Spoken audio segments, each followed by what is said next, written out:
Americans for Prosperity is committed to breaking barriers across the country, and Americans for Prosperity is growing across North Dakota. By calling on lawmakers to reduce taxes, spend less, improve health care, and provide second chances, we can empower all North Dakotans to rise. We're fighting for you. Join us today so we can make North Dakota the best state to live, work, and raise a family. Americans for Prosperity paid for this ad.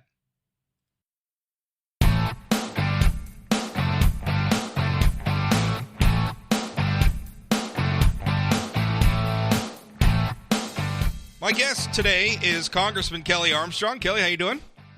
I'm doing great, Rob. You know what? I shouldn't even joke about that. I was going to make a joke about whether or not you have coronavirus, but people are dying. I shouldn't make jokes. It's a scary thing. And people are heightened about it, and it's obviously serious. So, but we're doing. The U.S. is good at how we deal with these things, and we're doing the best we can.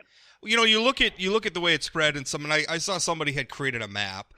And it was sort of drawing a parallel between authoritarian places frankly, like China, like Iran, and places like, in Europe, in the United States, and how coronavirus has spread. And that's really interesting to me because I think with something like epidemiology and, responding to I don't know, are we calling coronavirus a pandemic yet? I'm not sure we're there yet, are we? But no, but it's continuing to move and having, effects on the least of which the health effects on people, but world markets and travel and lots of different things right now. So what's interesting to me is you would think because the way in dealing with this a lot of times is like cracking down, like quarantines and everything else. You would think that authoritarian countries like Iran, like China, that don't spend a lot of time obviously thinking about human rights and the rights of people to travel and whether or not you can detain them lawfully. They don't have to spend a lot of time thinking about that, right? I mean, a lot of times, they're dictators, right? And so they could just make decisions. We're not. The United States is not. Like, you can't just detain a U.S. citizen without some legal justification. And citizens have all sorts of protections. And yet, so far, knock on wood, we sure seem to be doing a lot better job of containing this than they are. And countries that similarly, like a lot of our European neighbors and other places, that similarly embrace, sort of a more liberal approach to human rights and stuff, they're doing a much better job of combating this than places like Iran and China. I think that's a very interesting juxtaposition that's worth thinking about. Well, I think part of it is, one, because communicating with your citizens always is a beneficial way to do things. And two, we're better at science and those issues. And when you care about your citizenry to a point of making sure they're informed, I think you're always going to be better off. Well, a lot of people are scared. What's Congress doing? Mm-hmm. What can Congress do to address this? Well, first of all, I think it's important that everybody knows that all 50 state health departments can test for coronavirus right now. And we are, through a funding package that was passed yesterday, we are going to, and there's some of these things have been working on this too, is testing. We will have testing kits out to the most high need areas and continue to produce those in a way that we can get them out to as many people as possible, because it is really, people are very heightened, people are nervous, people are scared, and we have had deaths in the U.S. The good news is it doesn't seem to affect children in the way like in the regular flu does. The bad news is if you're older or have respiratory problems, it sure does seem to be cause real significant problems. So we have to continue looking for a vaccine. We have to continue working for it, and we have to continue to make sure we can control the spread of it until we figure those things out. And meanwhile, there's our economies are global now, right? They're so interconnected. There's been a lot of disruption there. There's been some pretty wild swings in the stock markets. Are you satisfied? A part of all this, this stuff always becomes political, and I think that's unfortunate because when it becomes political, it's like everybody gets locked into a position. And on a situation like this, we shouldn't be locked into positions. We should be willing to, look at the facts as they're presented to us and be able to respond, to be nimble and flexible. And being partisan or political is anything but being nimble and flexible. But Are you satisfied with the way the Trump administration is handling this so far? Do you think I know there's been some complaints saying, well, Mike Pence isn't the right person to put in charge of it, and supposedly there was some kerfuffle about people supposedly being silenced, some of the government scientists not being allowed to speak or being muzzled. Are you satisfied? Do you see any problems? Well, yes, I'm satisfied, and I think they're doing a great job. And we were briefed yesterday by their team, and I thought Vice President Pence gave a great answer to a question. Somebody asked him why he was doing this, and he pointed to one of the leading experts on pathogen or on contagions in the world and said because she's comfortable with it.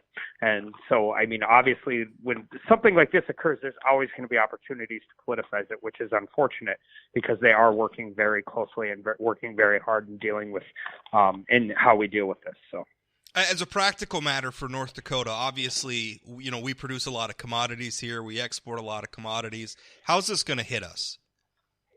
Well, I think who knows? We're seeing it anything from Apple revising their quarterly numbers to postponing a James Bond movie till November. This has real effects, and there's one of the things that I think is important that we can continue to get as much information out there as possible because it's serious. Obviously, it's contagious, but we also have to make sure that people have the real information on it because we want decisions to be based on fact and not fear. Yeah. Speaking about politicizing things, and I realize that this is over in the other chamber, but it affects all of us because it's the legislative branch and the judicial branch and some friction between the two. Chief Justice John Roberts coming out and, chastising, I think is the right word, Senate Minority Leader Chuck Schumer for some comments he made about I think he was talking about, Justices Gorsuch and Kavanaugh, reaping the whirlwind, and there may be being consequences for a potential opinion on some abortion cases that the court is considering. You're a lawyer. You've worked before you were in Congress. You worked in the legal industry. What's your take on that situation? Well, and my take is, first of all, when you say something that's wholly inappropriate, don't try and spin it when the video exists. Supreme Court justices are appointed for life. There is no political consequence, so don't try and pretend like that's what you meant. Yeah, well, that's the whole point. The Supreme Court is designed. The whole reason they're not elected and are appointed by life, which means they can't be, like if President Trump appoints a judge, a future president, Joe Biden, if he wins, can't remove them. That's the whole point is they're isolated completely. Once they're appointed, they're isolated completely for politics. Well, and I also think, it's prescient in that, obviously the last confirmation hearing descended into chaos as it was going on. And it's okay. I would like to believe that Senator Schumer didn't really mean the comments in the way that they came out, not the way they were interpreted in what he said, because the video's there. It's okay to say, hey, I got caught up in the moment. This is obviously an issue that's important to me. I apologize for my remarks. That's happened to all of us. That's fair. Yeah, absolutely. I don't write speeches, so sometimes I say things and I have to apologize for them. I'm married, so oftentimes I have to say things and apologize for them. It's okay to do that, but the problem is you cannot heighten rhetoric like that reap the whirlwind, you will suffer the consequences are not words that I think you can mince afterwards and claim they were said to say something that you didn't mean. And I'm glad Justice Roberts sent the letter because that's not, as somebody who appreciates the judiciary and understands the makeup of the court, and we will have conservative courts, we will have liberal courts. This is the way our politics works. And if he didn't mean it as a threat, it sure sounded like one. It sure did. And honestly, even if he said that about other senators, there maybe the explanation that it was political makes more sense because obviously senators and members of Congress and presidents and all, they all have to run for re-election, but to say it about, I don't know. I'm not sure that's really good rhetoric for anybody. I wish everybody would just definitely not a U.S. citizen and not a heightened issue. And we go through this. Guns and abortion tend to be the ones that elicit the most response. And it's just, I just wish my friends on the other side would treat the First Amendment the same, regardless of which side they're advocating for. Now one rebuttal in the situation that I've heard from a lot of our friends on the left, our Democratic friends, is that President Trump sure hasn't been very shy about talking about judges himself. Do you think it's hypocritical for Republicans to criticize Schumer and not Trump? Well, I don't think he hadn't threatened. I mean, this sounded like a threat. I mean, he's said things in maybe not the way I would say it, but I mean, saying a judge should recuse themselves of their bias is a little different than saying you will reap the whirlwind and suffer the consequences. I mean, that's escalated rhetoric. I mean, even last week he was saying Justice Sotomayor should recuse herself, and he said it in the way that Trump says things. Would I say it that way? Probably not. But it wasn't a threat. It wasn't a rhetorical threat, and that's what this sounded like to me. Let's talk a little bit about the deal with the Taliban recently that the Trump administration cut. Afghanistan. Our longest war, just in terms of duration, our longest war. We have never fought a conflict for as long as we have fought in Afghanistan. And now President Trump has cut a deal with the Taliban. And I think the thing is the Taliban has occupied, since 9/11, a place in the American psyche, I guess, that it's hard to countenance when you say, well, we're going to cut a deal with them. I mean, it sounds a little bit like we're going to cut a deal, and I don't mean to break Godwin's law or invoke but it sounds a little bit like cutting a deal with the Nazis a little bit, right? I mean, when you think back to a lot of the rhetoric, and here we're cutting a deal with them. What do you think of this deal? I mean, are you in favor of this? I'm in favor of the deal. I also co-signed a letter with with Representative Cheney about some things we want to make sure are part of it. I think we have to go in. We've heard from Mike Pompeo, and we're going into this with eyes open. I mean, these are not our equal partners in anti-terror and those types of activities. But at the same time, we can't continue to live in these forever wars. So these are really tough conversations, and these are the ones where I do my best not to politicize it, because I think they are truly national security questions. Yeah. But there's something. I mean, we need to ensure that there's transparency. We need to ensure there's no side deals. We need to ensure that there's trust but verify, and we don't take step 2 until we know step 1 is done. But also at the same time, we can't continue to occupy. We can't. I mean, this can't turn into a 100-year occupation and a 100-year war. But at the same time, we got to make sure that we don't create a situation where Al Qaeda can flourish. The Taliban, obviously, very closely associated with them. Even similarities to how ISIS gained its original foothold. And those are important, because when that happens, the fight isn't always over there. They will try and bring it over here. I mean, and they will, and we know that. At some point, Afghanis have to take control of Afghanistan, right? I mean, at some point, they got to be in the driver's seat. They got to be the ones doing security, and we just can't, like you said, we can't be there forever, for decades. And we've had to cut deals. I mean, President Reagan cut deals with the Soviet Union, who he also called the evil empire, and we all know about the horrible things that were done both internationally and within their own borders by the Soviets, and yet we cut deals with them on all manner of things, from trade to nuclear arms treaties and everything else. So I mean, sometimes you got to. And even before that, Rob, the world changes quickly, and we always have revisionist history. But you want to talk about it? I mean, this area, we were the ones helping support Afghani rebels against the Soviet Union. We armed them. We armed Osama bin Charlie Wilson's war, right? That's what that was all about. Yeah. Fundraising. I just saw a recent article from my colleague, Jeremy Turley. You're doing pretty good so far. I guess being the incumbent helps out a lot, but you got a strong pile of money heading into the 2020 re-election cycle.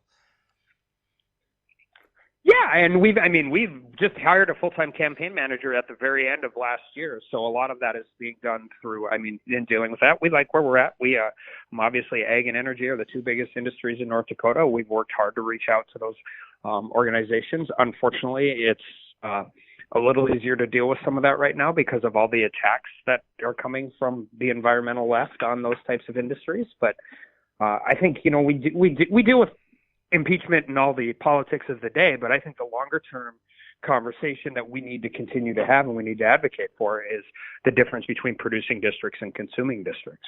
And that's a conversation that's going to continue to move forward, and we need to ensure that we are protecting our ability to feed and fuel the world. Do you talking about sort of the war on energy and everything else? It's tough sledding right now for our coal industry in North Dakota. We've seen some closures. Stanton Station, the Heskett Station plants, MDU operates in Mandan. Coal Creek, Great River Energy operating Coal Creek, fed by the Falkirk mine, saying that they've come into some financial difficulties. There's a lot of fear in central North Dakota over coal.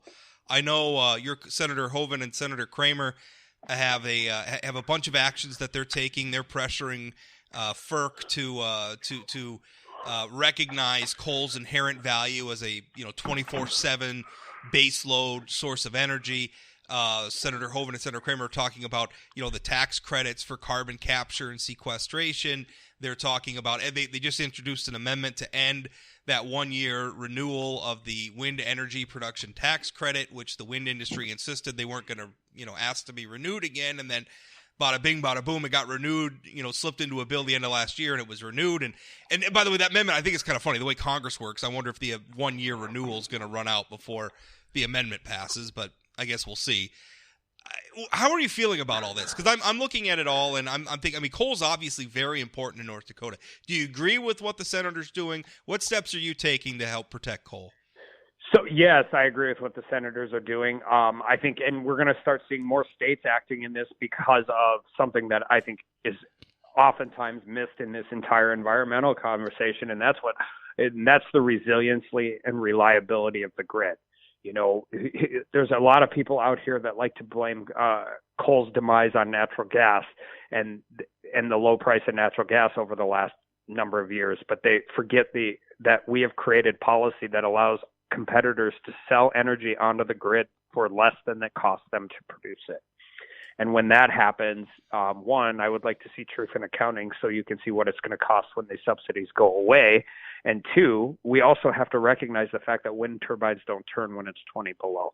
And we need to have reliable and affordable energy, and coal is reliable and affordable. And at the same time, we have good things going on. Project Tundra will be the first carbon neutral coal mine in the United States and possibly the world.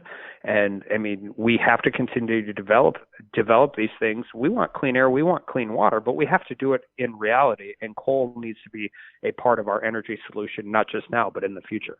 I think we need to look at it from a perspective of, if we shut every coal mine down in North Dakota tomorrow, the world is still going to burn more coal in 2025. So when we're making policy decisions like this, Rob, what we can't do is outsource our guilt. And that's oftentimes what happens with these policies that are really based more on political motivation than any sound policy I've ever seen. Well, Japan's looking at building dozens of coal plants. What do they know that we don't know? And I always say, too, we have centuries worth of coal here. Why don't we figure out a better, new and improved ways of using it? We're improving it all the time. I too, share your frustration, though, about everybody blaming it on natural gas all the time. I have no problem with natural gas competing with coal. That's great. What's happened with natural gas is a wonderful, wonderful thing. It's a wonderful resource. Energy, producing electricity is one of the many ways in which we can use that natural gas. So that's great. But I think coal could better compete. Coal, and not to mention other energy sources like nuclear, could better compete if they weren't up against this player in the market, this growing player in the market, wind and wind in our region, but certainly solar too in other regions, which, like you said, they get to sell all their energy first on the grid. The other producers have to sit at the back of the bus. They get a huge production tax credit. How do you compete with that? And how do you account for the market distortions? And part of me wonders, I look at the plants that are already closing, and part of me wonders if we haven't done too much damage, if we haven't already crossed the tipping line. Every time the government tries to incentivize certain outcomes, whether we're doing it with student loans, whether we're doing it with home ownership and subprime mortgages, every time we do it, we create a bubble and we create all these unintended consequences. I think we've done it as much with wind and solar as we have with anything else. Do you agree? I do agree, and I think it's even more concerning than that because we have people talking now. Wind is part of it. All of the above. I'm Like I've always said that. I'm not against wind. I'm against the way we've been doing wind. But it's not a baseload power. And it's just not, and it never was intended to be. And when you live in a state that can be 20 below for 30 days straight, you don't want to wait until that happens in order to have that problem. And there are realistic policy concerns to not only the reliability of the grid, but also towards, I mean, the one thing they all need is storage. And in order to have storage, you need batteries. And right now, lithium batteries is the best technology that exists. Well, that's great, except we don't mine any lithium in the United States. I mean, we are food and energy secure. That is an incredible strategic advantage in the world, and only in the world of Washington, D.C. would we try and turn that strategic advantage to a disadvantage. It doesn't make a lot of sense. Well, I think that's all I got for you this week. Kelly, anything you want to add, things coming up that you want people to know about?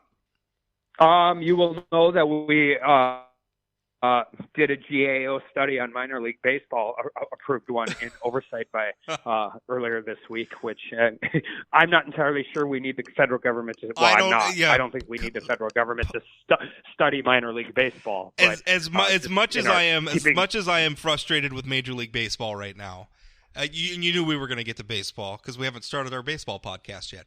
As much as I am frustrated with Major League Baseball, and the minor league thing ticks me off too. I think that's just about, frankly, I think it's about just cutting costs for the owners. I don't think it really needs to be done. It frustrates me. So yeah, a little bit, Rob, but also, I mean, we're back. I mean, we remember a generation ago, the best baseball players didn't go to college. They went to the minor league programs. Right. And now we're seeing more and more of the best baseball players go to college and get a degree. So I think overall that's good, but it is going to change the landscape a little bit. But just let it unfold. But anyway, Major League Baseball is going to do what it's going to do. Congress, stay out of it. Stay out of it. I agree. I mean, there's certain things under antitrust that we grant professional sports teams in, and in a very limited role, we may have a place to play. But I don't think for as much as I love baseball, I think this study is silly. Because I love baseball so much, I want to keep Congress's hands mostly off of it. That's also a fantastic idea. What do we ever touch that we make better? Right, exactly. Although I'm not so sure that if Bernie Sanders didn't come out and say that he would ban the Astros, that I wouldn't have to give him a second look. I don't know. Okay. That's it. That entire situation is its own podcast, because I mean it is a perfect example of how to commit really, really bad self-inflicted wounds. He could come out and say, maybe we'll make the Astros illegal, and Rob Port, inveterate capitalist, would be like, maybe socialism's not so bad. All right, that's coming terrible. From a Yankees fan. Yeah, well, no. This is just how strong my feelings are. I obviously am not going to subscribe to socialism anytime soon. Congressman, thank you so much for your time as always. And we'll get around to making that baseball podcast one day. We'll just do a full episode. All right. Have a great day. Baseball. All right. Thanks, Kelly.